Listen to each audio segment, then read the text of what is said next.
Good afternoon. I hope you can hear me.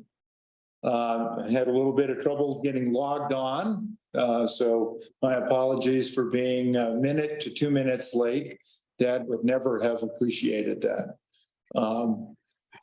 Today, this is the second of a couple of meetings, town hall meetings we've had. I see Senator Larry Hicks is on, and we'll certainly recognize him in a moment or two. I did want to just say thank you for joining us this afternoon. The first of these we had last week, Brian Nesvik, and I see Dr. Monteith is also on. We had a town hall in Pinedale, and with many apologies, not everyone could get logged on.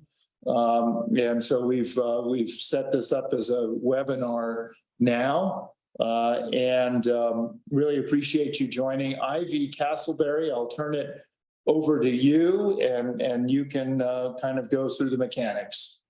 Great. Thank you very much, Governor. We were joking that we made all the other panelists test earlier, and we let you forego it, and that's what happened. But we're glad that you're here with us now. So thank you, everyone who has joined here today. We recognize that you're here because this is an important topic to you, and so we appreciate that you're willing to take the time and join us and offer to ask your questions and offer your thoughts. Just a quick overview of the agenda. So I'll turn it back over to the governor if he has additional opening remarks here. And then, as he said, we'll hand it off to Senator Hicks. He is going to have a brief discussion, a brief presentation about snowpack and the associated antelope mortality. And then Director Nesvik with Wyoming Game and Fish, he has a very brief presentation as well, followed by Dr. Kevin Monteith with the University of Wyoming's Hobbs School of Environment and Natural Resources. He has a presentation as well. Once we're through those presentations, we're going to open it up for public comment and discussion. So there are a couple of things I want to point out for you. Those of you who are wanting to ask questions or to offer comments, once we're done with the presenters, we'll ask you to raise your hand, and it depends on how you have your Zoom set up, but there's a control panel. It's either going to be on the side or the top or the bottom, and there should just be a raise hand option there. And what that'll do is that will put you in the queue, and it'll put you in the order that your hands were raised. So we'll call on you on the order that you raised your hand. Once you're called on, you'll be unmuted and you'll be able to ask your question. Because of the number of participants that we have right now, we're close to 140, and we want to make sure that everyone who wants to ask a question or offer a comment has that opportunity. So we are going to ask that you please keep your comments to about 2 minutes. That will hopefully allow us to get through everyone. Last week when we did this, we did about the same, and I think we ended just almost perfectly on time. So the other thing that we would ask is if you've heard the same perspective, the same question, or the same comment offered by other folks, consider maybe not commenting, so that those who have something different to say do have that opportunity. If you have your hand raised and you hear someone else ask that question or offer the comment that you are going to share, and you no longer want to make that comment, you can lower your hand just the same way that you raised your hand. Go back down to that control panel and click the raise hand, and that will lower your hand. If you are joining us by phone, to raise your hand, to raise or lower your hand, it is *9. So all you have to do on your phone is enter *9, and that will do the same thing as raising your hand.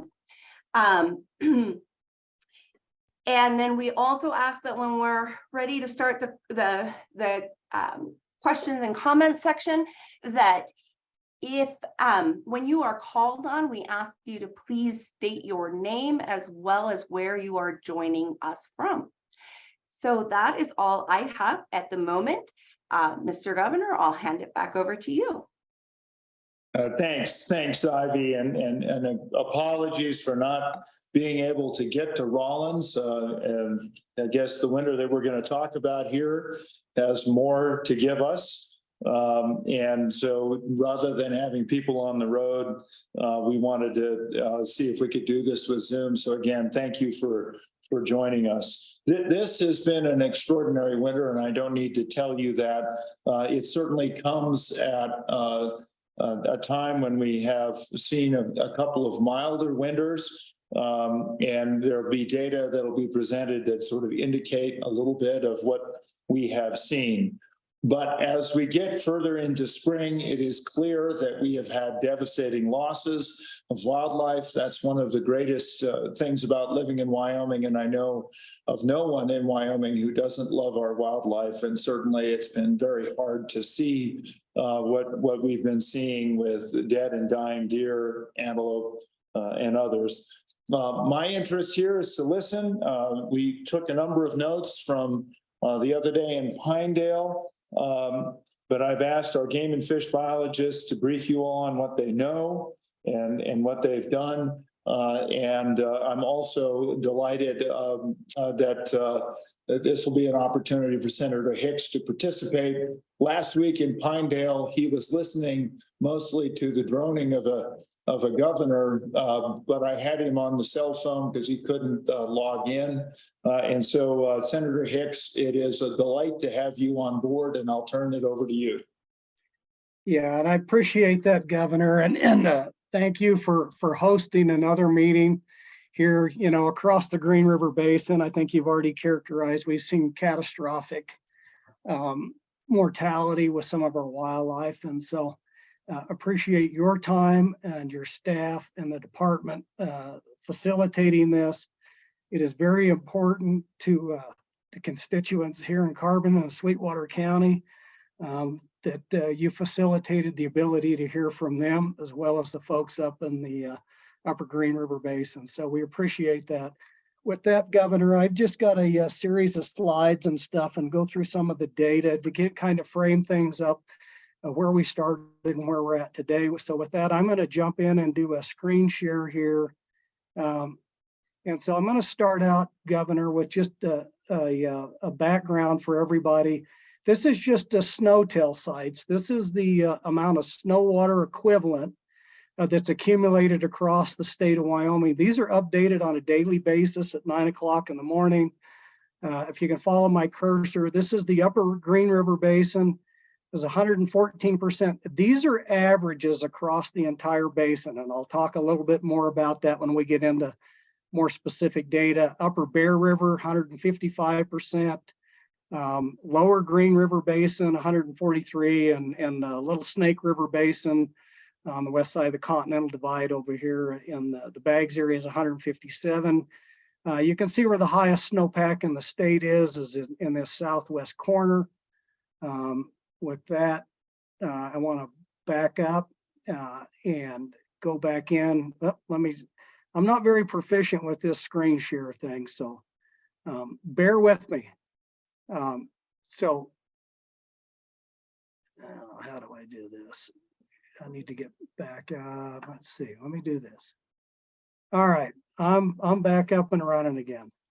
So you can't just look at the averages across the basins to get an idea of what winter range conditions, because a lot of those, in fact, most of them are very high elevation sites across the state. So what I'm going to do is focus on those low elevation sites within the southwest Wyoming.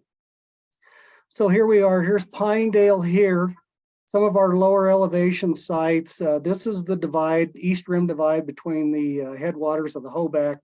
It's running 123% of normal. So you can see elevation 7930.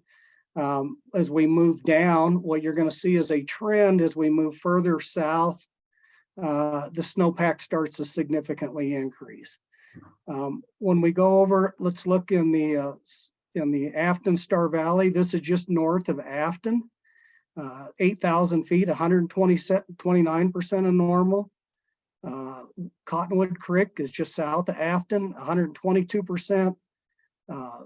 Salt River Divide between Afton and Cokeville, 154%. Here's something that I want to focus on that you see across the basin, Governor and members of the committee. Our snowpack across the Green River Basin is inverted. And what I mean by that, our low elevation sites are much higher than our high elevation sites. So here at 7640, we're at 154% of normal. But if we go over here at 9,000 feet, it's only 115% of normal. So those averages is the average. But what we've seen across the basin, the abnormal year that we're having is our lower elevation sites across the Salt River, Bear River, Little Snake, and Green River Basin are our highest snowpack. So that's an indicator of our winter range conditions. And I want to make one point obvious here, or very clear, that these numbers that we're looking at and the ones that we're going to focus on here are between 75 and 8,100 feet across the basin.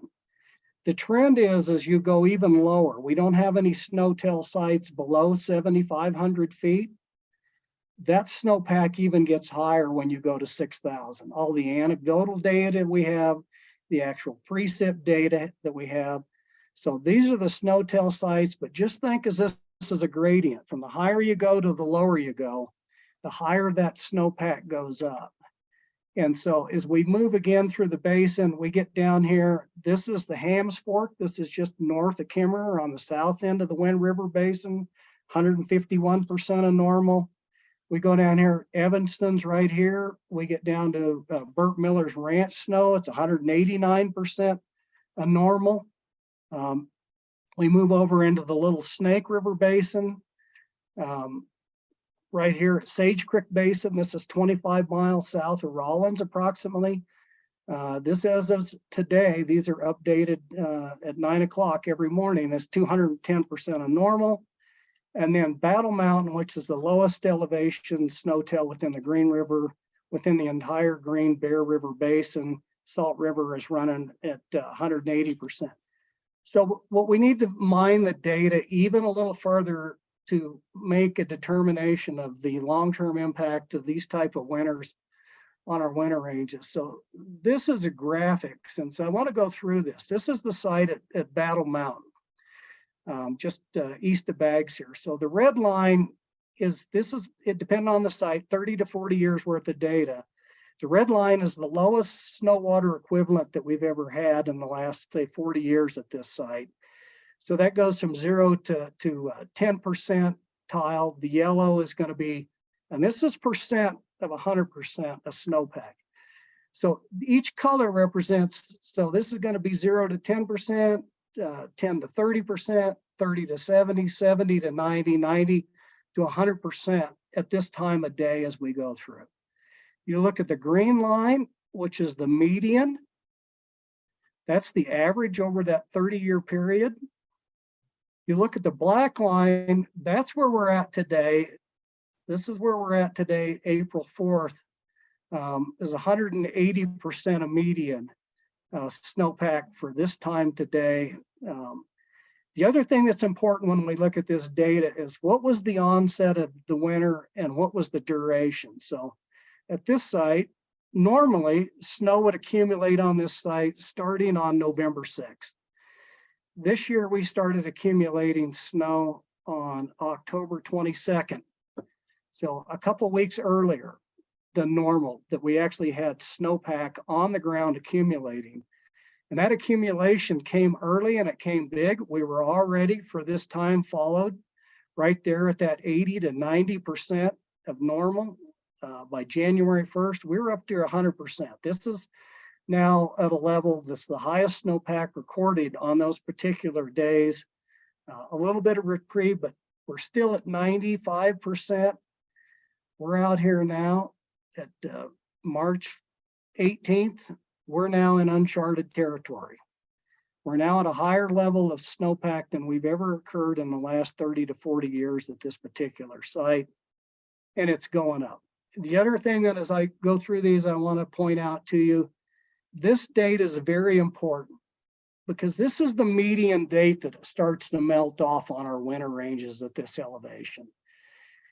March 25th, we should be starting to lose snow at this elevation. And what we see now is if you look at this days since median peak here, 10 days, we are 10 days past where we should start to see changes in our snowpack conditions, our south facing slopes opening up at 7,500 feet and lower. And yet we're going up. And as I sit here and look over my shoulder out the window, it is dumping snow. If you look at here today. So what I want to do for now is show you a comparison of these individual sites across the Green River Basin. So I'm going to jump into a PowerPoint presentation now on this. So this is a comparison. This is the Salt River Station over there at the headwaters of the Salt River Summit. You can see they started again. They started as snowpack earlier in the year than normal. It jumped right up very deep early on, right up at that 100%, and then it kind of lagged back. The whole time this is bouncing around all winter long between 80. Senator. Yep. You need to share your screen. Oh, all right. Where's the screen share on this thing? Go back to Zoom. Okay. Share Oh. screen.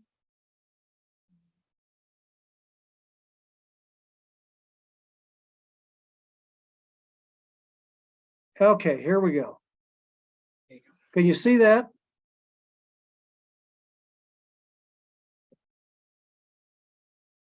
Thumbs up. Go ahead. All right. So again, this is the Salt River Summit. This is one of those 7,900 feet. You can see the winter started earlier, right there around November 1st. Our snows came earlier and they were right up there around 100% by the first week of November over there on the Salt River Summit. They stayed consistently all winter long right there around that 90%, and they're going up. And this is an important thing to look at. Our winter's not giving up. We see the same thing. This is the Hams Fork, just between Kimmer and Pinedale, or Big Piney, excuse me. Started out, jumped up, kind of a little bit milder here, but we're still in that 70 to 80 percentile, and now we're going up. We're into that 90 to 100%. We're almost at 100% of all-time high snowpack in that area. If we go down there south of Evanston at Burt Miller's Ranch, this thing hit like a gangbuster down there. When it came in almost 3 weeks earlier than normal. It started out at the highest level of snowpack they'd ever had on November 1st, ran all the way through, running right at 100%, and exceeding 100%. And with this last snowstorm in the last few days, this thing is skyrocketing. And so it has been double tough down there since the first snowstorm hit in October. We see a similar thing. This is the Sage Creek Station south of Rawlins, Wyoming. Started a little earlier than normal, stayed right around that, that 80 percentile. Then by January, we're right up there at all-time snow peaks. This is the big snow dump in the end of February that hit Rawlins that dumped 30 inches. We've been in uncharted territory here since mid-January and skyrocketed. So it gives you an idea of that lower elevation snowpack relative to the last 30 to 40 years. And each one of these across the basin is still going up and they're not melting out. And so with that, I want to just kind of show you, those are the individual sites. This is a graphic that accumulates all of those low elevation sites across the entire Green, Upper Bear River and the Salt River Range. You can see this is all elevations combined below 8,100 feet. So the red line is the Salt River, Wyoming Range. If you add all of those low elevation sites, they started around 115%. They're over 130% now. You saw from some of that individual data is a lot higher. Some of that stuff on the north end of the Wyoming Range is running around that 120% right now. the lower Green River Basin, this is a lot of that Hams Fork, and then the Kelly Ranger Station up there. Right now we're running around 140%.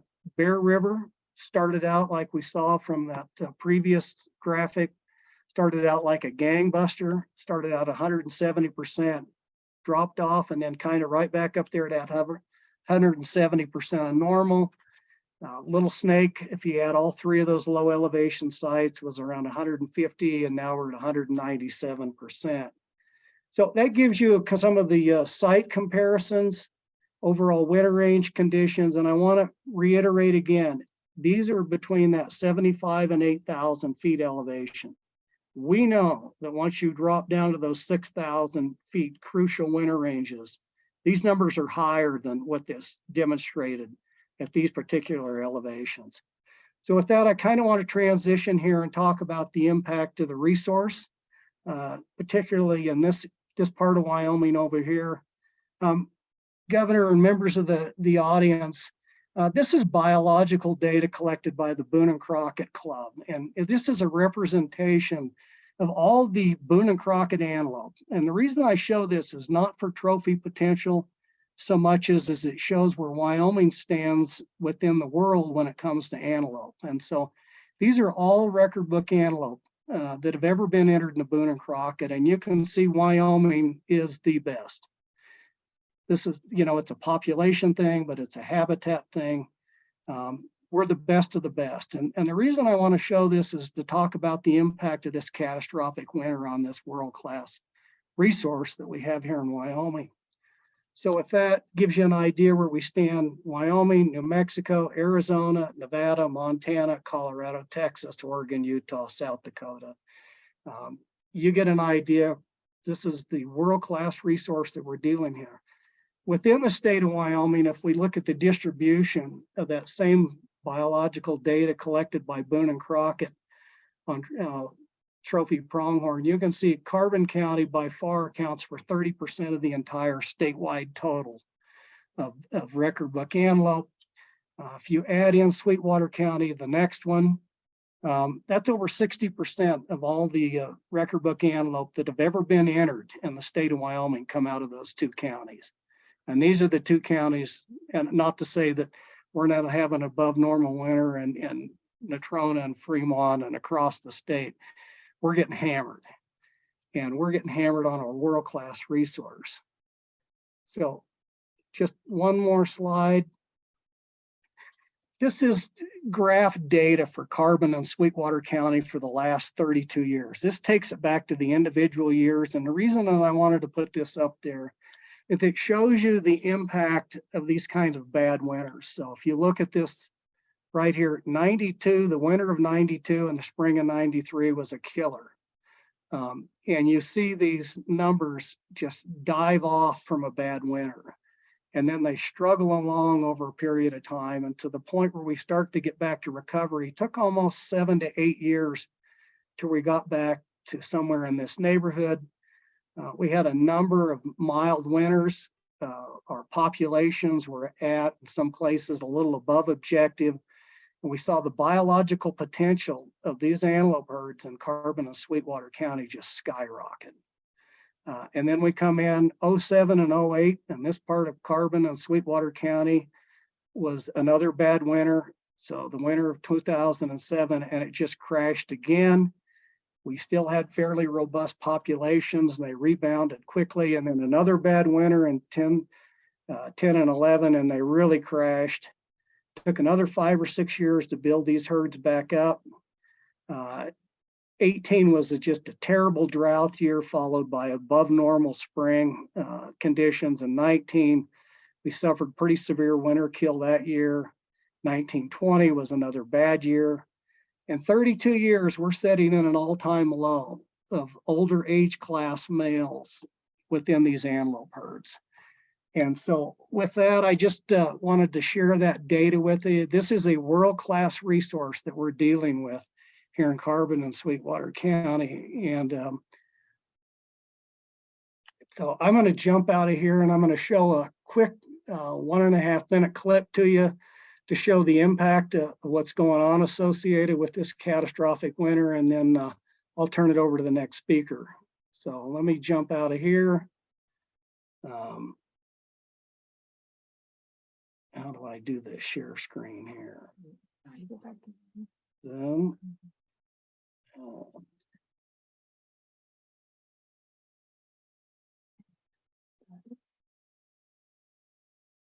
So this is some video I took 2 weeks ago. As we're starting to melt off, you're starting to see carcasses appear out from underneath the snow. Every day that we get a little bit of melt off, we see more and more. There's a couple of things that I want you to notice on here. Number one is I want you to look at these juniper trees and see what the condition is of these juniper trees. And then I also want, when you go through this, I want you to look at the ground and see the depth of the pellets that are accumulated, because these are the trees these animals spent January and February and died under, because it was the only place they could get out of either the 20 or 30 below temperatures or the 2 and 3 foot deep snow. And so they piled up underneath these, and you can see between the amount of junipers they ate and the amount of fecal material on the ground that they spent a long time there before they died. And so with that, I'm going to play this short video, and then after this, I'll just turn it over to the next speaker. So that's a mule deer up there. Mule deer and antelope are dying together.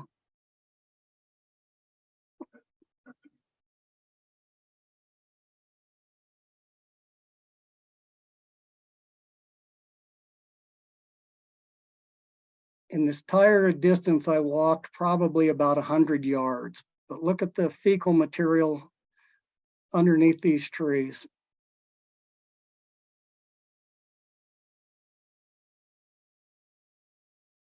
You've got, again, a fawn mule deer laying there with a group of antelope.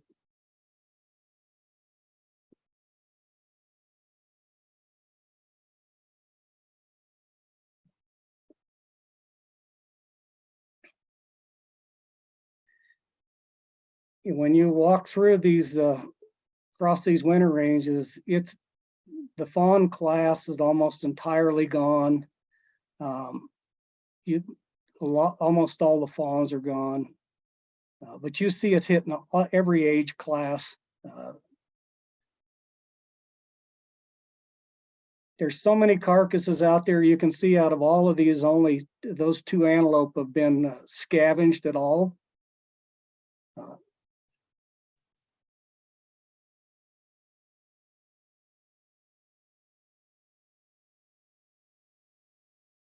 There's part of a mule deer carcass that was heavily scavenged. That was a fawn carcass. There's a juniper tree that's been completely browsed down.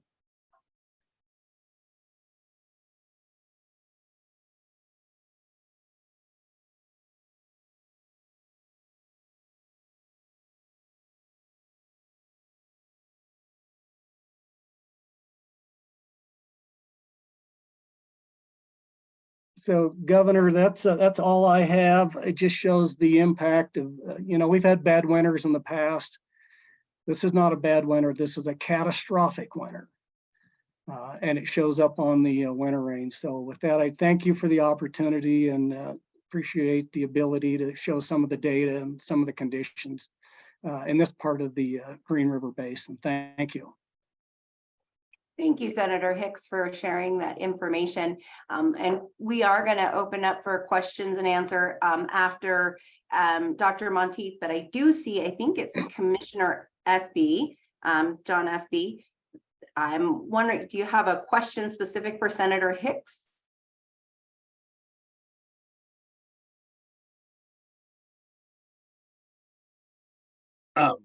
No. Can you hear me?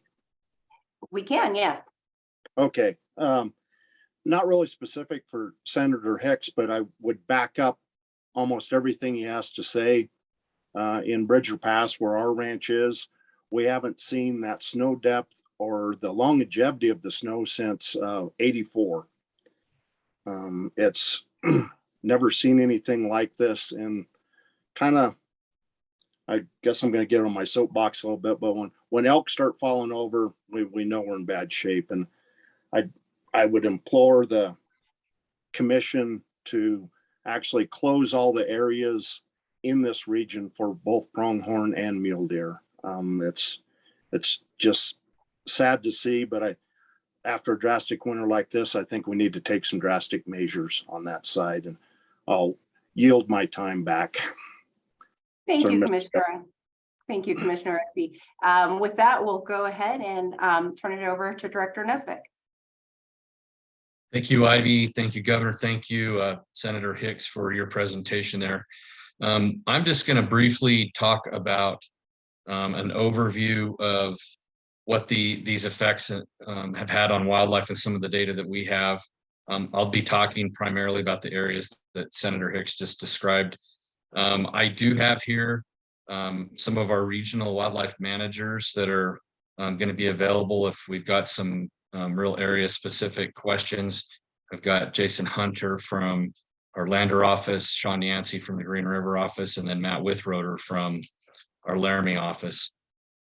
You know, the kind of some broad overview or a summary for at a larger scale. This is we've had events, localized events where we've had extreme winter conditions that have had significant impacts on big game in the past, but at this scale, it's pretty darn rare. And you've heard that already, that this is something that I certainly haven't seen at this large a scale in this many parts of the state in my career.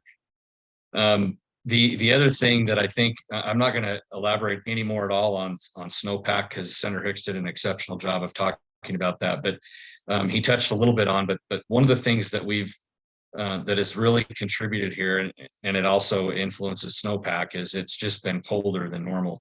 One of the most glaring examples of how cold it's been, if you look specifically at Pinedale, in a normal year, Pinedale sees measured at their airport about 39 days that are below zero, and this year there have been 62. And that is reflective of, and has been observed similarly and proportionally across the entire Green River Basin. You know, we have been monitoring this closely since about January, when we started seeing some mortality. Certain parts of the state, we actually started earlier than that. We've done a lot of on the ground work, on the ground observations. We've heard a lot from landowners and members of the public who have been reporting mortality events to us, both in and around towns and also out on crucial winter ranges. We do have a lot of deer specifically that are collared, that provide real-time information, that give us the ability to know what's actually going on the winter range as far as survival. And I'll talk a little bit about that in a minute. We have conducted some flights to go and try to assess how high mortality has been in certain parts of the state, and we've also used drones. Quick summary around the area that Senator Hicks just described. I'll start up kind of up in the northwest. Pinedale, they started observing mortality there February 15th. Simultaneously, they discovered Mycoplasma bovi, which is a strain of pneumonia that we only have seen recently in pronghorn. The first time we saw that strain of pneumonia show up in pronghorn was in Gillette in 2019, and we've now had an outbreak of it around Pinedale, and we know that mortality on pronghorn has been in the hundreds at least. That the epicenter has pretty much been south of Pinedale, but we've also tested some positive animals down just north of Rock Springs. And we know that these kind of winters exacerbate the effects of pneumonia on big game animals. And frankly, some strains of pneumonia big game can survive. But when they have conditions to deal with like they do this winter, it's almost 100% fatal. We don't know a whole lot about this disease yet, specifically in pronghorn, just because we haven't observed it much in the past, but we are doing some strain analysis over about the next 6 months that will help hopefully give us some more answers so we can learn more about the disease. In the Pinedale area, primarily the Wyoming Range Mule Deer Herd Unit, we've seen, significant adult mortality. 30 to 40%. Nearly all of the fawns, 90% or more of the fawns have died. As far as pronghorn goes, potentially in some areas up to 50% of the pronghorn have been lost, adults. And we've also seen extensive elk damage. And obviously elk damage is oftentimes a reflection of winter conditions. In the Green River region, very similarly, we've seen significant adult mortality, significant elk damage. We've had to initiate emergency feeding of elk, not necessarily to prevent starvation, but to try to mitigate the effects of elk getting into conflict with private property, potentially spreading brucellosis and other diseases or just primarily brucellosis to cattle, and creating damage. And so we've been doing some emergency feeding at several sites in the Green River region. Significant. We don't have collar information in the Bags mule deer herd unit, but you've just seen firsthand evidence of the significant impacts that we know of has occurred in both pronghorn and mule deer in and around the Little Snake and in Bags. The Laramie region, a little bit better story. We've definitely seen some effects in the Platte Valley, not as significant as just over the hill to the west, but they started seeing above average winter mortality in the Platte Valley in the middle part of February. They did have some wind and some warming that bared off some slopes in mid-March. And so the mortality we know in the Platte Valley is not as significant, but it is above normal for sure. Shirley Basin has been above normal. The Sweetwater country, surprisingly, the snowpack has been tremendous there. But our collar information indicates that adult survival has actually been not terrible, probably around 85% is what I recall from an update from about March 31st. But there significant fawn mortality, undoubtedly. The only other place that I would highlight is the other side of the Snowy Range, and really it's been a normal to even a little bit below normal winter there, and so we don't have any concerns with big game winter mortality in that part of the state. Again, when folks ask questions, if we've got some more details or some more localized specific information people are interested in, we do have some folks here that can help with that. We typically set our hunting seasons here in about 3 weeks. That's when our commission meeting is scheduled. And we are, this is as has been described, this is a winter like most of us haven't seen as far as impacts on big game. And we will be continuing to evaluate seasons and what those recommendations to the commission will look like right up until the time we go to the commission. We do have the ability to, if we learned new information after that point in time, we have the ability to use emergency regulations to do really anything that we need to do in the best interest of big game. We've heard a lot of input already from the public, and I suspect the commission will continue to hear thoughts from the public. The commission will be briefed on a lot of the stuff that we've heard both at the Pinedale Town Hall and here today. And with that, I think I will kick it back to you, Ivy, and over to Kevin Monteith. Great. Thank you very much, Director Nesbitt. Dr. Monteith, go ahead and take it away. All right, thank you. Thanks everybody for your attendance and interest along these topics. I think guess maybe going to shift just a little bit. We'll assess or give you an update on conditions that we're seeing with regards to deer specifically within the Wyoming range, but then spend some time talking about what we've learned over the past number of years as we've experienced a couple bad winters within that country through the course of our deer work and our long-term work on deer in the Wyoming range in particular. and what we've been able to learn with respect to what it takes for these animals to survive a winter.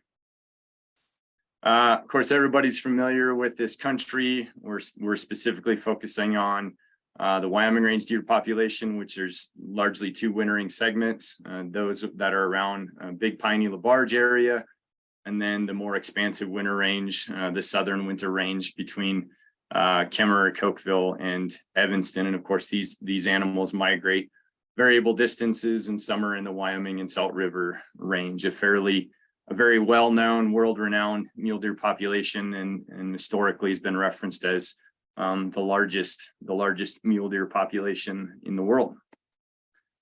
Our work there, we initiated this collaborative long-term project back in 2013. And the heart of this work is focused on tracking individual animals through time, piecing together their life, understanding their changes, what they experience, their change in nutritional condition across the season, how that ties to their reproduction and survival. So it's given us pretty unique insight into how these animals make a living, how in tune they are with their environment. To update you briefly relative to where we're at, given the current conditions, again, as I mentioned, we began our work back in 2013. And so this figure just simply relays where we're at with regards to survival of adult females. Since we've been doing this work, the 16-17 winter and the 18-19 winter, at least for half the range, were severe. At this point in time, we're dropping to nearly 60% survival for adult females. So as many have already relayed, this winter is certainly playing out to be worse than we've experienced previously. And our winter estimates go through April. So we're, of course, got roughly 1 month left with respect to those winter estimates for this year. If we look at juveniles, so these are fawns of the year, 6 months of it, 6 months old or so as they come into this winter. During the 16-17 winter, we lost all of our radio marked fawns during that winter. As we stand right now, we're almost at 10% with regards to our radio marked fawns that we had coming into this winter. So certainly on par roughly with regards to juvenile survival that we saw in the 16-17 winter. Then with adult males, we have been working on males for a shorter period of time, so we can't go back quite as far as the rest of our data, but it's certainly playing out worse this winter than what we have seen since we've been monitoring males. By March, we had lost all of our 8+ males that we had radio marked going into this winter. So it certainly is severe, but if we want to be able to get under the hood, so to speak, and understand what it takes for an animal to survive the winter, because of the work we've been doing and being able to monitor animals through the 16-17 winter and the 18-19 winter, it's given us valuable insight into what it takes for them to survive. And so our data, will be leveraging our data through this whole window up until now to understand what it takes with regards to overwinter survival. This is just a picture from the 16-17 winter. I know we've been focused on our current winter conditions, but yes, it's more severe. However, it was pretty bad that winter as well. And so I'll just briefly highlight some of the key pieces that we've learned as we've been able to monitor these animals through this time period. One aspect that we see that influences survival of animals over winter is how much they're capable of moving, or if we think about it, their degree of stationarity. And so those animals that move very little, which are those that are on the right side of this figure, have low probability of survival. And those that we see move more through the winter, which has both to do with the fluidity of their landscape and their ability to move given winter conditions and snow, plays a role in their ability to persist and survive through a winter. Also in the places that they live on their winter range, in the amount of food that's available there, as we index both through shrub height and then the moisture that fed into that system coming into that winter, that allowed for growth of sagebrush in particular. We know from this system and a lot of our animals over winter throughout a lot of Western Wyoming, sagebrush is really key for the animals in this system. Roughly over 80% of their diet will be sagebrush through the winter. And ideally, they're hitting those new leaders that grew on the sagebrush over the previous summer. So when we combine that with sagebrush height, which gives them access to those resources during the winter, And then more precipitation plays a big positive role in influencing their survival over winter. Not surprising, as we've been spending a lot of time talking about, the snow that they experience plays a major role as well. So more snow that they experience as we index relative to where they live on their winter range, and then how that contributes to their survival over winter. Interestingly, plays out a little bit differently, whether you're old or young, which I'll talk about in a minute. We see a fairly strong relationship in younger animals, with those that experience more snow depth, more likely to die, those with less snow depth, more likely to live. And that relationship kind of flattens out with older animals. The primary reason that being is the two other variables that we see that are major driving forces behind overwinter survival, and that is age. And the reality is animals that are older, and especially 10 plus years of age, just have much lower probability of surviving a winter, regardless of the conditions that they experience. Yep, it's certainly heightened during the bad winters, but we simply see greater mortality in animals that are reaching those older age classes. Now, finally, what ends up being the major driving force for these animals, notwithstanding winter conditions certainly contribute to overwinter survival, as we just talked about. But one of the major drivers that essentially sets them up as to whether or not they can persist through the winter is how fat they are going into that winter. And of course, these animals, migratory population, they're coming down onto the winter ranges after benefiting from the boon of resources that they experienced on summer range. Ideally, they come in fat, and if they come in fat, they can persist through that winter. Those that come in much leaner into that winter are just simply not prepared. And the whole notion behind that is, it's intuitive, but basically they need to meet basal metabolic demands through the winter, which can be affected by the conditions they experience.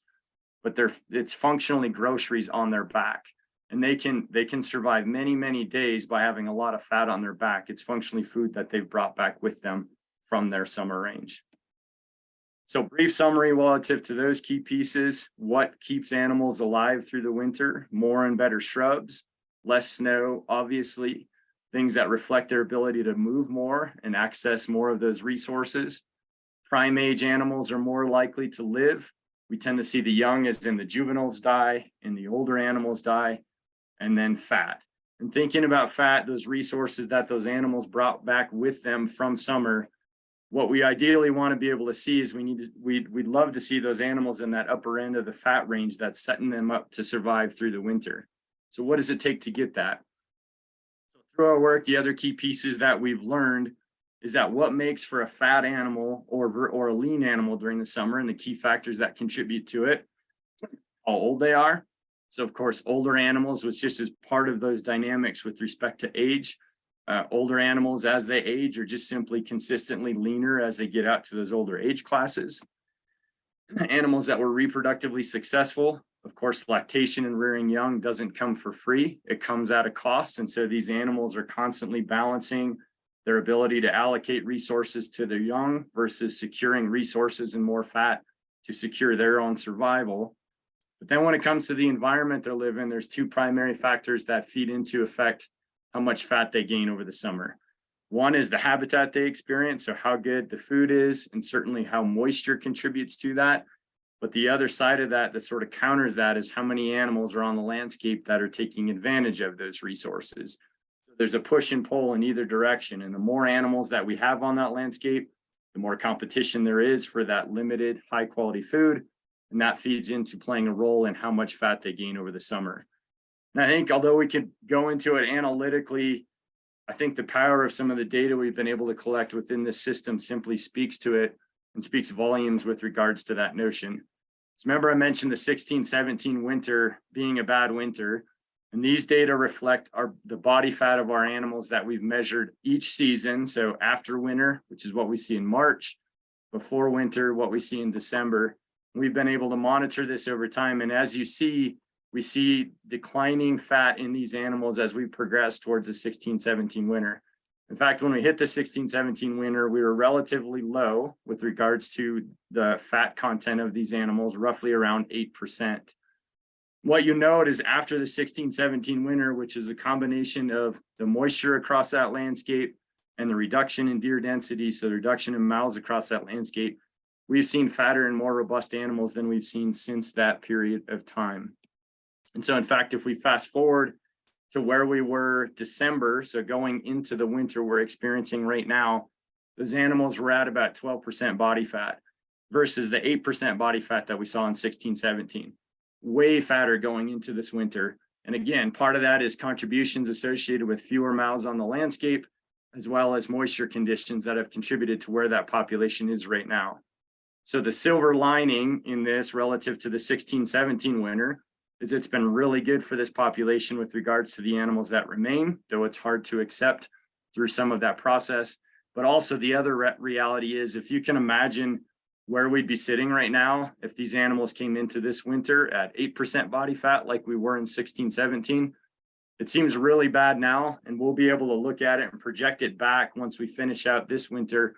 But I would almost bet that we'd be far less than 50% adult female survival at this stage of the game if we'd have started winter at 8% body fat. These animals were better equipped and ready coming into this winter. I also acknowledge that these data come from the Wyoming range, which is one of our richest data sets to be able to leverage and understand these processes.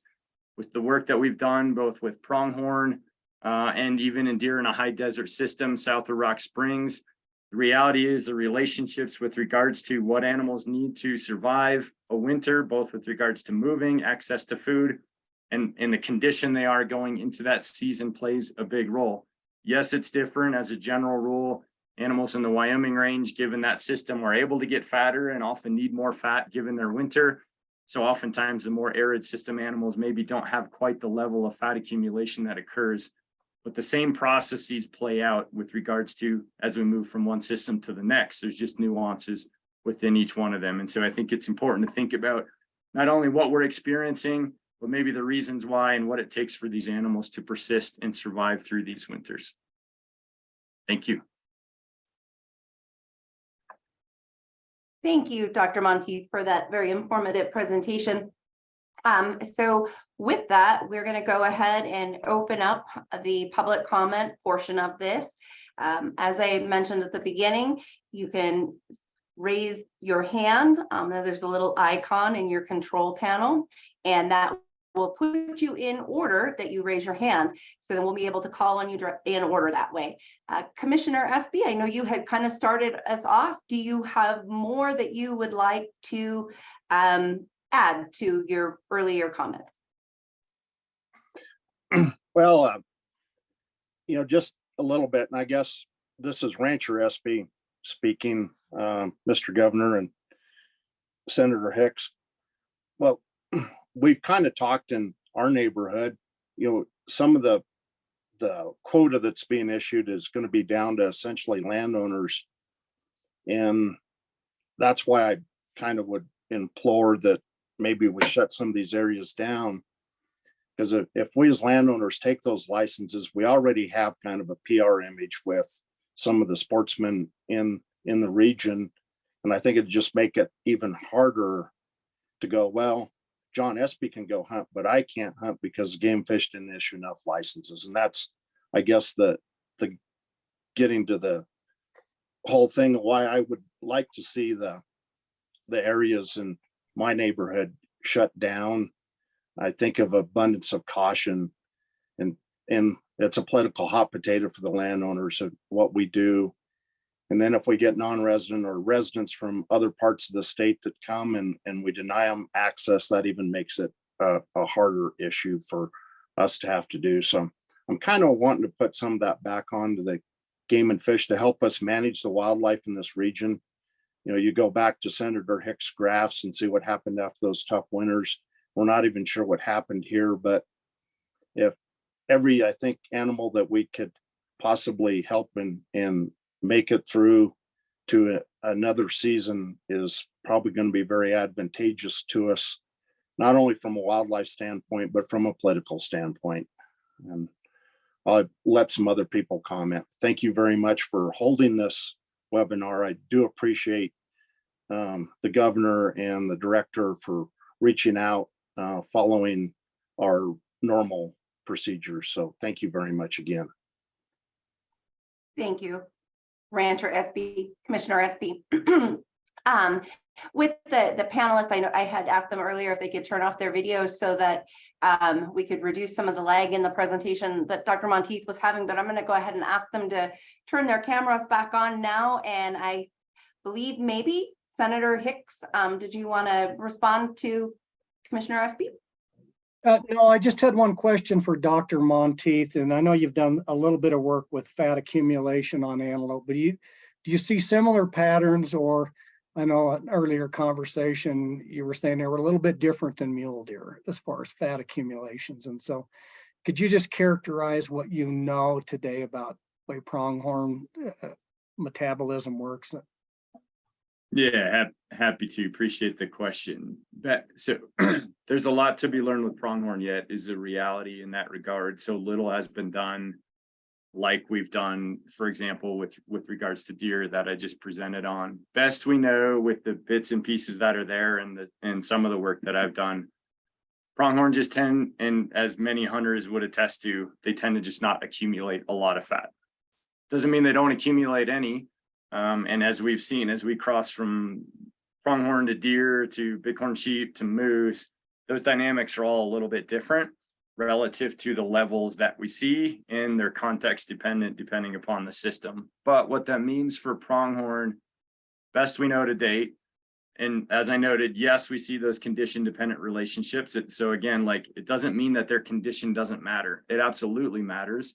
Maybe they never reach 15%, 20% body fat like we see in deer, but it doesn't mean that their condition doesn't matter. What it does mean is they have a bit less groceries on their back to rely on going into those lean seasons, which means it reinforces the notion of the importance of their ability to move across a landscape, access food in that way. So it sort of puts them on a plane of needing to rely more on income to satisfy their basic metabolic requirements, as opposed to the money in the bank like the animals have that go into winter with a lot of fat. So similar principles apply, just puts them on a slightly different plane with regards to that, which what it means is in condition like this, as we're all probably seeing, losses can be accrued to a much greater degree if they do get inhibited and can't move to access those resources. Great. Thank you. And Director Nesbitt, did you have anything that you wanted to add, maybe especially in response to Commissioner Espy? No, thanks, Commissioner Espy, for your comment. And like I said, we're going to make sure the commission has the opportunity to hear what everybody thinks about hunting season. So I appreciate and respect your comment. Thank you. And then we will go to the folks who have their hand raised, but first we do have a question from Representative Pepper Ottman. And her question is, which animals are we speaking of, collared? And if we need some more clarification, maybe we can ask Representative Ottman to offer more there.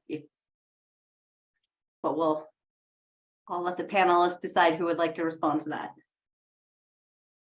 I'll take a quick stab. So we have several mule deer all over the state, actually, that have radio collars on them, or GPS collars that provide information.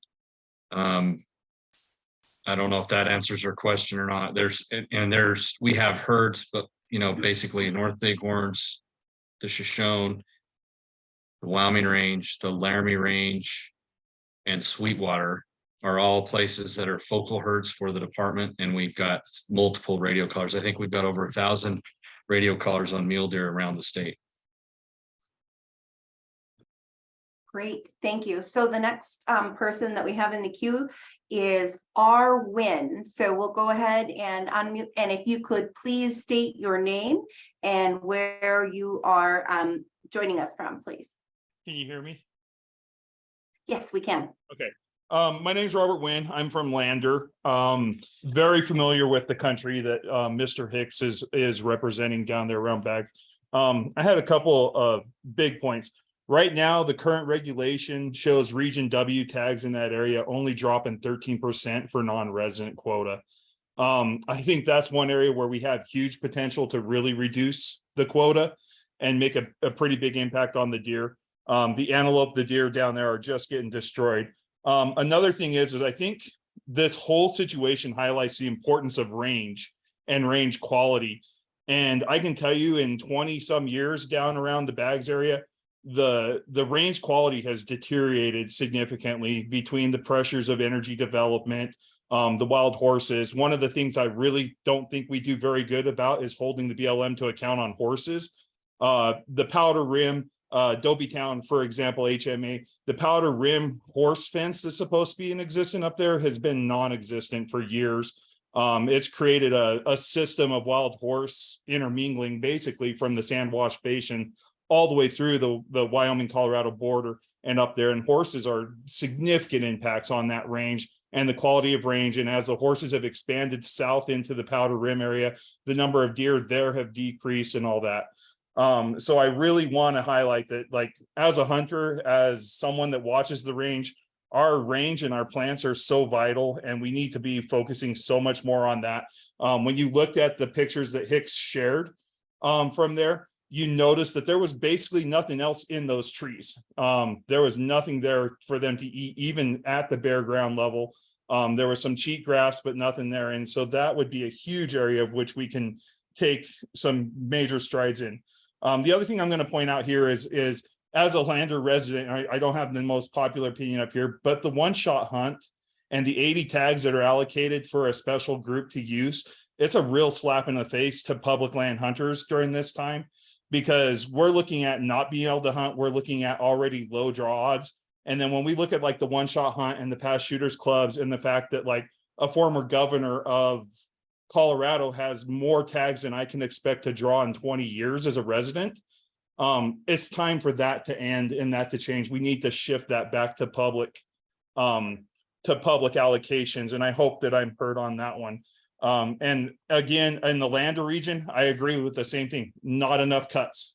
25 tags here, 25 tags there, echoing what the commissioner said. We need to shut down pretty hard in order to get this resource back. And it may be a rough 2 or 3 years. And if, as a resident hunter, if we have to look at increasing license fees to help offset that, I think this would be the time that we could do something like that. But very first, honor residents and then cut non-residents the most. And that's all I really had to say. More of comments, not necessarily that. I actually, for Dr. Monteith, do you know of anywhere of any good studies that show the connection between wild horses and wildlife? And that my daughter's doing a research project on it, and we really struggle. We hear all of these like, well, they hurt the range, so therefore they have to hurt the animals. But do you know of anywhere where we've looked at like how, you know, horse interaction with antelope interaction around limited water sources in arid areas affects them or anything like that? Or is that something on our slate? Could you comment on that? And Yeah, I'll turn it back over. Great question. There's some fresh work out more recently addressing some of those questions. It's scattered here and there. The general answer is we know there's generally enough data science behind to know the detriment that they are to range conditions. And I'm happy to help. If you want to reach out to me off the side, drop me an email and I can point you to some of those resources. Thank you very much. Did any of the other panelists have anything that they wanted to add? Okay, thank you, Mr. Nguyen. Blake, you are next on the list. So again, if you could please state your full name and where you are joining us from.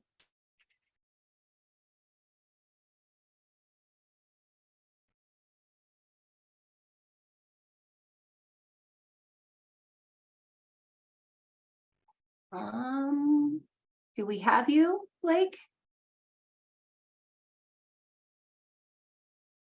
Okay, maybe we'll come back to him. I'm not sure if we're having a connection issue there, but we'll come back to Blake if he gets his connection resolved here. So we'll go ahead and move to Megan Lawley.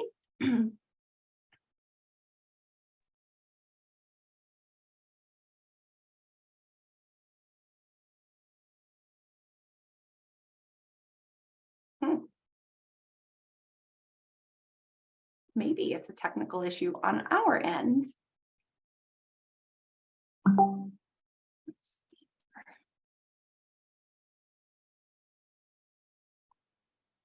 Okay, so let's do this. I apologize, but let's take just a 2-minute break here, and I'm gonna get with our IT wonder worker, and we'll see if we can't figure out what's going on here with the attendees. Ivy, just a question. Can you hear me? I can hear you. I'm wondering if our guests are maybe muted and So I know that they're unmuted on our side, but that's a good point, Governor. Thank you. You may be double muted, so you might want to double check your individual settings on your side as well. and I would also say that there's both a Q&A tab down below, and I see somebody just used that, and then there's also a chat box. Okay. So let's see here. We're going to try to come back to both Megan and Blake. Let's see if we have any better luck with Nicole Reed.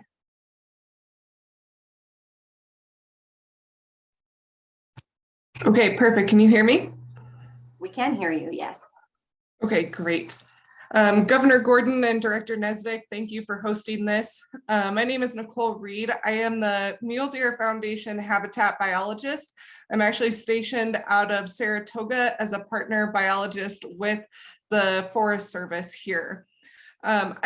Mostly what mine is just a comment, and it's a comment directed at Dr. Monteith, and what he talked about is one of the largest factors in mule deer and other wildlife survival throughout the winter is quality habitat throughout the rest of the year.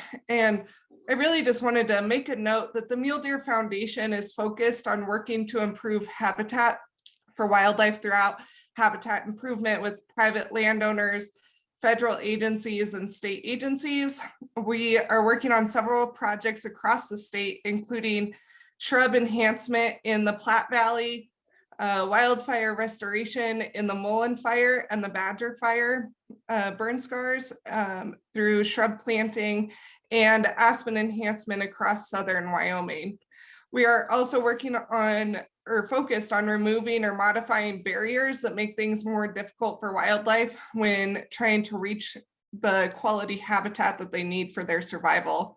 And so all of this is really just to say that the Mule Deer Foundation is here to help with habitat enhancement across the state, and happy to be involved in any way that is helpful. And we do have great partnerships with our federal and state agencies. We've been working closely with Wyoming Game and Fish, as well as the Forest Service and BLM. And really what we are trying to do as an organization is focus on that quality habitat for wildlife so that we can do our part during the rest of the year to try to help get them through the hard winters that we're seeing. And so with that, Governor Gordon, Director Nesbitt, and attendees, thank you for hosting this meeting, and I'm available for any questions that you might have about our work or the Mule Deer Foundation as a whole.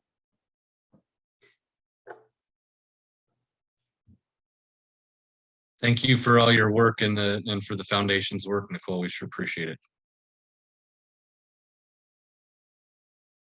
Okay, so with that, we'll go back to Megan Lawley one more time and see if we can get her.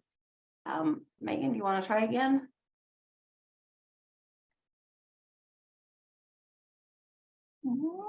Well, darn. Okay, we'll keep trying. We'll now go to Jim Shout, please.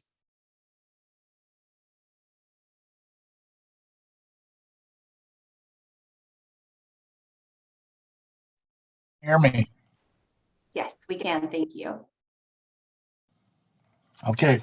Yeah, Honorable Governor Gordon, Director Nevzik, and certainly Senator Hicks sitting in on this. Senator Hicks, kudos to you for the exceptional presentation you made there, bringing this data to the public, especially from the private sector. While you're a legislator, that's beyond your scope of duties, and we appreciate that. That's an excellent presentation you made there. And to copy your word, it was and is and continues to be a catastrophic winter.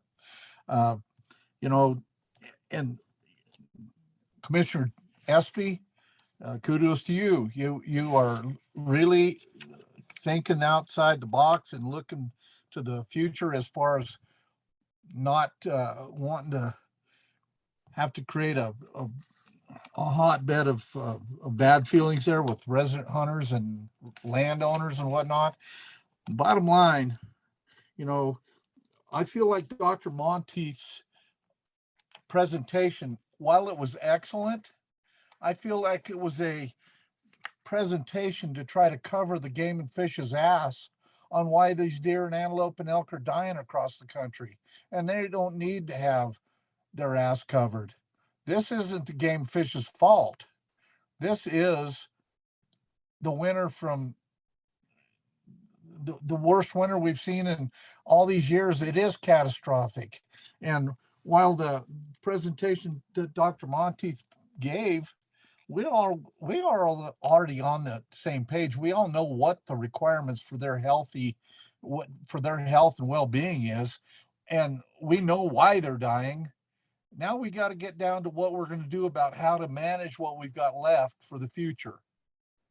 And with that said, I mean, I don't think that hunting in Wyoming, it's a privilege for all of us. It's an extreme privilege. It's not a prerequisite that we are guaranteed or just it's not a right we have. It's a privilege, and we need to, whether you're resident or non-resident alike, we need to let the department manage what we have left in the most conservative fashion possible for the betterment of the resource, period. And so, Commissioner Espy, I agree with you. I don't know that we can shut down seasons because, I've been told you never want to shut down a season because it gives the antis a leg to stand up on for keeping it closed. But bottom line is we are seriously needing to be as conservative as absolutely possible. Thank you.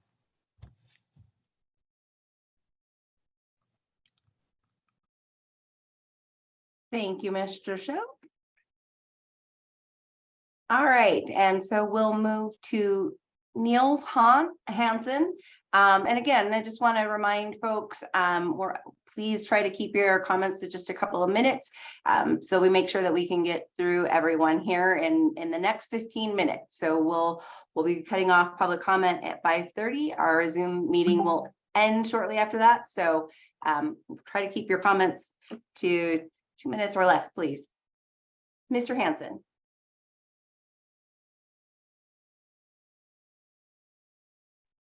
Can you hear me now? Yes, we can. Okay.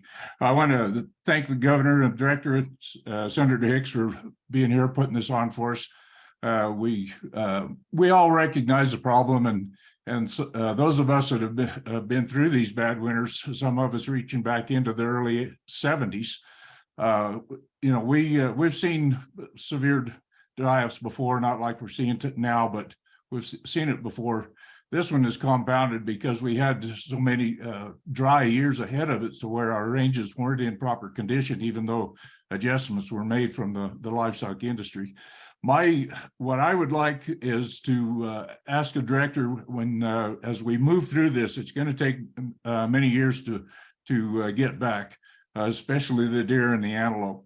So we will, as landowners, we want to be working with the department hand in hand, much closer than we are today, and so that we do focus where we need to focus and drive this thing from the ground up. Our concern in here in the Rawlins area is where we have, there's so many of the areas here had an extreme overpopulation of elk. We know we have had a die-off in it. We predicted a lot of it before we ever had a flake of snow, that we knew the young and the old were going to pay the price just because of the range conditions in a lot of areas. But the population was so out of control in certain areas we want to make sure that we're communicating closely and get a handle on the survival rate here so that we keep the elk numbers at an appropriate level and not get out of control right off the bat, because they will respond quickly. With that, I'll thank you for the time. Pass back. Thank you, Mr. Hansen. Anything from any of the panelists? Yeah, so hey, Nels, thanks for the comment, and you have my commitment to work with you, and I've certainly enjoyed our relationship in the past, and I look forward to we've had serious challenges with elk in certain parts of the state. We have done some things, you and I haven't had a chance to talk about it yet. We have done some things recently that I think put a few more tools in our tool bag, and you're right, there's certainly more and more evidence and data that indicates that there's competition between elk and other species. So I appreciate your comments.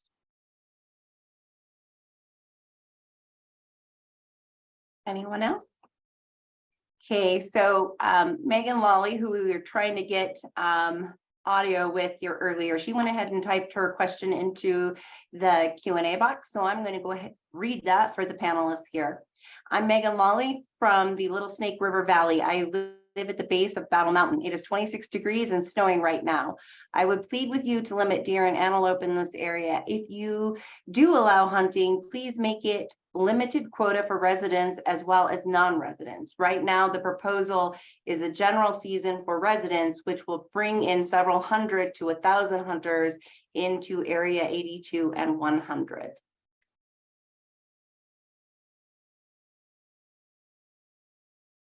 So thank you, Megan. I didn't hear a question there. I will just, respond by saying thank you for the comment, and we certainly heard that from others as well. Okay, thank you. So with that, then we'll move to Herrera. We'll get you unmuted here, and if you could give us your full name and where you're joining us from, please. Can you hear me? Yes, we can. Thank you. Yeah, my name is Joshua Herrera. I'm out of Rawlins, Wyoming. I have worked in the Wamsutter Desert in the natural gas field there for the last 10 years. As they've said, they've talked about just how bad the winter is out there. People just don't understand when you're out there.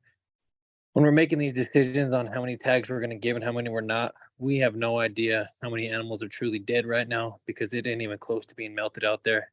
I've never seen it like this being out there in the last 10 years. But I do want to say off of Megan's comment, I think what she was really trying to ask you guys is, I know that we are making cuts in certain areas, but so far we have not done anything with the general area of 82 south of Rawlins, which we know is getting hit hard. So I think the real question is, are we going to try to make any changes on that, on make it a smaller general area where 500 tags are giving, so there's not the 1,000, 2,000 hunters out there? Because if we're cutting the tags in all the other areas and we're not doing anything in general, all we're really doing is just adding those tags and those hunters over to the general area. So I guess that would be my question. Thank you. So I'm going to take a quick shot at that, and I don't have specifics. Sean Yancey, the wildlife management coordinator from Green Rivers here, and he might be able to talk some specifics. However, I'll tell you that a lot of the final proposals that are going to go to the commission are even more conservative than what folks have seen to this point. We're still evaluating this internally, and we literally will be making decisions right up to the last minute.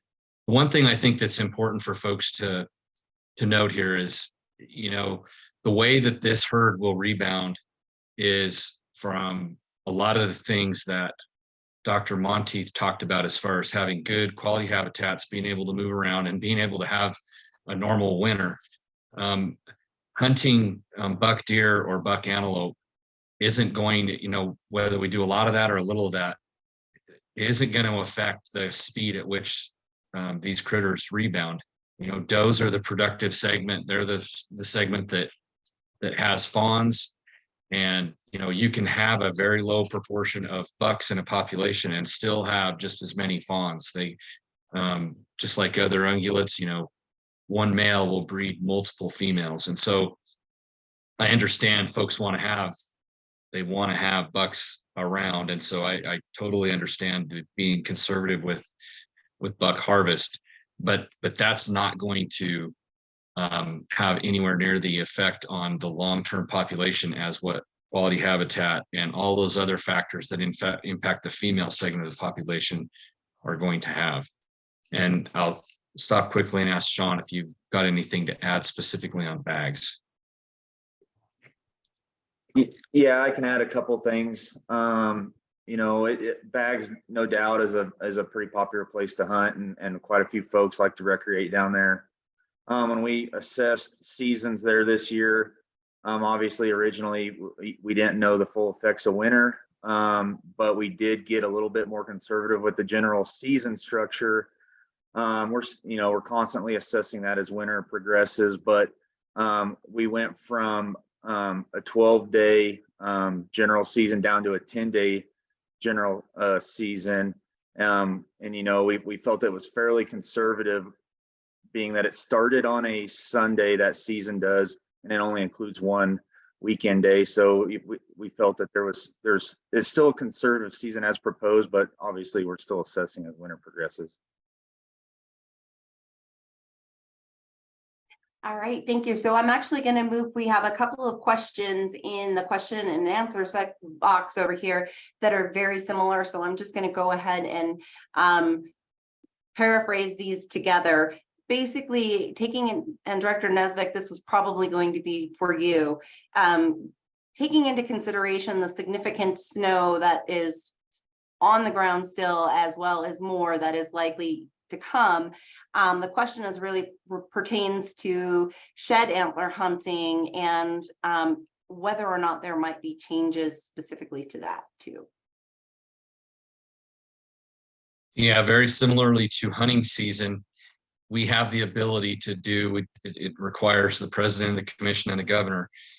We can make a change and do an emergency regulation is the statutory or the Wyoming law process that we have to go through to do that. If we assess conditions on May 1st as being still in such a place where we believe that critters are still on their traditional winter ranges and they would be impacted by shed hunting, we have the ability to change those dates. So it's not a decision we'll make until it gets very, very close. We certainly don't want to impact those opportunities for folks if we don't need to, but we do have that ability if we need to. Okay, thank you. So then we're going to go back. We're going to try Blake again, since he was one that we tried early on. We're going to see if we can get him connected to audio now. So Blake, if you would go ahead and share your name and where you're calling from, please. Can you hear me? We can hear you this time. Perfect. Sorry about the hiccup last time. This is Blake Fegler. I'm from Riverton, Wyoming. Obviously familiar with the country we're talking about in Western Wyoming. The big comment I kind of have goes all the way back to the commissioner, and it's reiterating a lot of other comments is, we're doing so many tag cuts and to the point where quota basically will just be the landowner tags, and that'll be all that will be left. I just like to reiterate the comment of I would rather see those areas just be completely shut down, even from a landowner myself that has received landowner tags for over a decade. I just think it'll cause more issues. And not only that, when we lower all these quotas in these areas, it'll put more pressure on general areas, like has been mentioned before, not just in that Rawlins country, but Region G and Region H as a whole. And I understand where Brian's coming from as far as, killing adult mature bucks does not really have any impact on population, as the does, are the breeders and the producers of, what grows a population. But at the same point, you add more people into a general area, causing more pressure. Not only does the hunting quality for us go down, but it also puts more stress on all the wildlife as well. So it does, in fact, have an impact on those does as they are burning those fat reserves going into winter as it's late fall. So I guess my comment would be, is there any kind of work going on statewide, general, hunting areas specifically, as far as putting a cap on them or changing up the system as far as you have to apply for a general area and it's kind of a first come first serve type thing, or are we going to just stay the same like we have for numbers of years? Yeah, so I'm going to try to answer that quickly, Blake. So you probably are aware we've had this debate and discussion around our state for a decade as far as general license hunting versus limited quota hunting. It's not a situation that you can flick a switch overnight and change. What we do have the ability to do, though, is general seasons. We know and we can predict based on past information. You know, if we have the season open for this many days, we know it's going to result in this much harvest. Those are the things we can do in the short term. The longer term issue that you bring up is it's very contentious with a lot of perspective on both sides of it. And I think that's it's certainly this winter might give rise to more a renewed interest by a lot of folks in that. And we're glad to have those discussions about how we have general license and limited quota hunting around the state. As far as, flicking a switch and making a change this year like that, I don't foresee that as being feasible.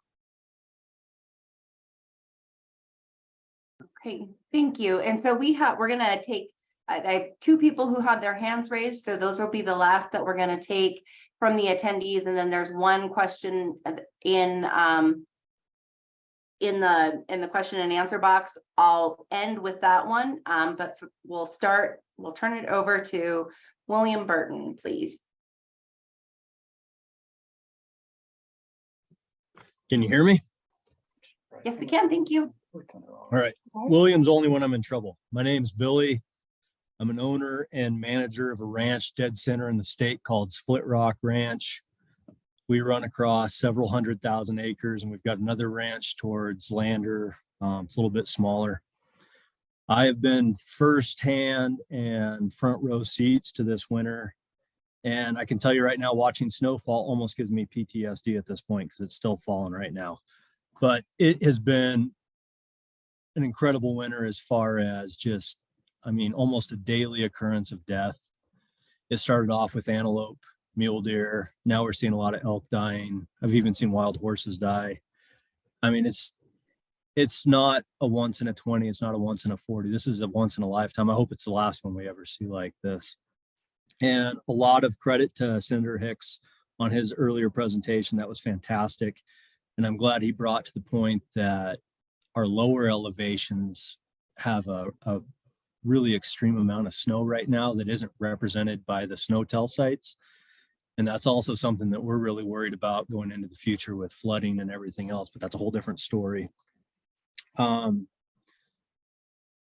As far as what we do on the ranch, we absolutely enjoy the wildlife. We love all attributes of it. And like was discussed earlier, we're kind of in a hub of world-class genetics, whether it's antelope, mule deer, even elk. Everything just thrives here when the habitat is right, when things are managed right. And nothing puts a smile on my face like going out and seeing healthy populations of animals as far as wildlife. And, that's kind of the whole reason that we're out here doing what we do is getting to experience this amazing place that we have and the treasures that Wyoming has in general. And I hope that they're not squandered in the future. I also own a business that creates habitat on property on landscape scales across the West.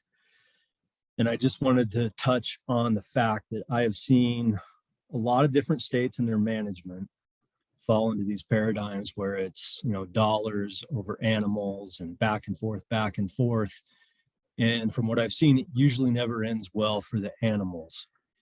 And what I implore, the governor and the director and everyone else that's listening is, realize what Wyoming has as far as habitat that's not subdivided. We don't have the big cities, for the most part. It's really intact. It's amazing. And the genetics and the people that appreciate it is so rare. And we're basically the last place in the lower 48 that has these attributes. If we squander this and screw it up, especially when we have a front row seat to our neighboring states doing the same things, That's on us. I am imploring you to maybe think of creating a task force at this serendipitous time, because we're going to be starting at bedrock for antelope, mule deer, a lot of things. And going into this, all these presentations, everything that people are talking about, the population numbers are not at objective for most of these things. Antelope, mule deer, I mean, they're probably half or less in a lot of these examples. So that also has to be factored in. But these are not givens. What Wyoming has is a true treasure. It's a true identity. And you wait and see in the future, people will be begging. They will pay anything to come and hunt here. And this is the identity of Wyoming, the mule deer, the elk, everything. It's the embodiment of this state. Please do not squander it. And also, I want to touch on the last guy that talked, hunting pressure in general areas. I've watched far too many times people chasing groups of mule deer for miles and miles and miles, often on side by sides. That's the reason they're not building up fat in a lot of those places. I truly believe that. I also have background in wildlife biology, you know, all of those types of things. So I'm not just, you know, the rancher looking from one objective. Honestly, I'm more on the wildlife side than anything. Please don't tell anyone else that.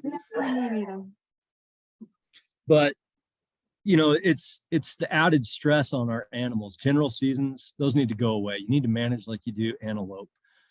It needs to be reactive. It needs to be proactive. We want age class. We want, you know, we want everything to be in place for those animals for years like this when it falls apart so they can bounce back. We need to focus on habitat. I spend hundreds of thousands of dollars a year on the ranch here just for habitat, just for wildlife that cattle will never see. We don't fill our tags. I have the Green Mountain tag. I've shot 0 elk on Green Mountain because it's covered with ATVs, too many tags, and 3.5-year-old bulls that I'm not interested in. And that's something that needs to be addressed too. Is you look at states like Arizona, Nevada, New Mexico, all these other places that have a finite resource of wildlife, which I don't think Wyomingites realize yet, but we do too, is you manage for the best possible Mr. animals. Burton, if I could, Mr. Burton. Yes. If I could I get you to wrap up? We're running out of time. And yep, I'm sorry. I could Okay. go on a long time. I'm passionate about the wildlife, but I just implore you, be very conservative this year. Maybe it's a great time and serendipitous time to re-examine the way that Wyoming goes forward. So you're on the leading edge of wildlife management and not falling in the same traps that the neighboring states have. Thank you. Thank you. So very much. quickly, Ivy, you know what, I'd be glad to get on the phone with you, Billy, and have a discussion about this. I do want to say, I think we haven't talked about this yet. The department has planned. We've been fortunate to have a commission that has been very interested in making sure that we are good financial managers and manage our resources wisely. We have a strong, we'll call it a rainy day account. We will not be making any decisions about hunting seasons based on revenue for the department. I want to make that very clear. We are going to make decisions based on what's going to be in the best interest of wildlife, and we are able to handle that financially. All right. Thank you, Director Nesbeck. So I'm going to go. We did get a couple more questions snuck into the question and answer. A couple of these I think I can kind of bring together here. So there are 2 questions that are basically asking about whether or not there are some emergency financial funds that could offset the loss of license revenues if reductions are made, or if there has been any thought about opening up some type of a donation option for hunters who are willing to pay more or pay normal tag prices or possibly even more. So kind of that financial piece that you were just touching on, Director Nesbeck. Yeah, so Ivy, there's no formal process. There's no formal mechanism for hunters to pay more with their license fees. There's a couple of options on there for Access, yes, as an example, where hunters can donate more to Access when they purchase hunting licenses. I certainly encourage anybody that's interested to do that. But with that said, anybody has the ability to make donations to the department in the name of, to help us manage wildlife. I will reiterate what I just told Billy Burton though, and that is that we, if we will have significant reductions in license sales this year, and we are able to withstand that with the reserve account that we've built, just in case something like this happened. All right, thank you, Director Nesbitt. And then the last one that we have online here, it's from Will Rigsby in Du Bois. Have you considered the areas, Du Bois, for instance, the fact that we have escaped the hard winter and how we may be impacted by additional hunting pressure this fall? Yeah, the answer is yes. We've heard that concern from your area, Mr. Rigsby, as well as Cody, other general license areas where there hasn't been a significant winter, and that will all certainly be considered when our managers from all over the state bring proposals forward to the commission. Okay. Thank you very much, everyone, for joining us this evening. We really appreciate you taking the time to express your thoughts and your concerns and to ask questions about a topic that we know you're very passionate about. With that, I am actually going to turn it over now to Governor Gordon for closing comments. We wish that we could keep you all on longer to ask more questions. Unfortunately, tonight our internet system is going to be cut off here shortly, so we want to make sure we get everything wrapped up before that happens. Well, thank you, Ivy, and thanks to everybody who presented. The conversation's not over. Senator Hicks, thanks again for being on and for your data. Kevin, great presentation as well. I ended up last weekend's discussion really with sort of some of the things that we've heard. And for Billy's comments, Wyoming has actually a very strong, the strongest tradition of wildlife management. We were the first state in the nation to have recognize that wildlife are an important asset, and we have never varied from that mission. I also want to say that your comments about let's not make a crisis worse are ones that we'll look at. I think we heard tonight what a devastating winter it has been. That's the same thing we heard in Pinedale. We heard again also, as we did in Pinedale, about limitations on seasons. Director Nesbitt talked about how we're not going to make licenses that and the revenue required, those are not going to be linked. Seasons are going to be set on management objectives, not on revenue. And just to point out, this is a budget season. I am the governor. I present the budget. You have legislators on here. So if there is any need to really augment that, that'll certainly be something we take into account. We also heard from both sessions about changing the antler season. I recognize that just a few years ago on the west side of 25, it's the first time we had licenses for that. I think that was perspicacious on our part, and it's certainly valuable. I think we talked about managing for years so we don't just sort of see the peaks and valleys that Senator Hicks demonstrated in his data, and so did Monteith. We heard a lot about elk die-off. We heard some about horse die-off, obviously antelope and deer, and the fact that that's just going to become much more obvious as the year goes forward. Talked about area adjustment. Unlike Pinedale, where we talked a lot about the potential for feeding, we did not talk about that here. Perhaps people understand the challenges of trying to start a feeding program. I want to leave a couple of things. We heard from landowners and ranchers. I want you to know that we have put in for disaster relief from USDA. And also, this is a great time to talk about a program that Director Nesbitt and I had the opportunity to sign with the USDA that allows landowners to set up a cooperative agreement with the USDA on a voluntary basis to be rewarded for providing habitat. And how important habitat is something that's been consistent between both of these town halls. And we'll be glad to talk to you about more of that as we go forward. Lastly, I think we talked a little bit about the potential for flooding. A year like this also usually sees a big bumper crop of cheatgrass, which of course increases fire danger. And so with the ORVs and other things that are out there on the range,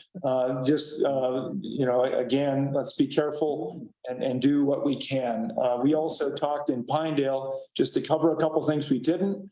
We put money in our budget to do better predator control. That's mostly coyotes, but also wolves and other things. And then also habitat. We heard a little bit from Mule Deer Foundation about habitat, and we're certainly cooperating with that. So both of these have been particularly valuable sessions. I thank you for the opportunity to listen to you and encourage you to continue to work with the Game and Fish, and certainly feel free to contact us if necessary. Thanks, Ivy. I'll turn it over.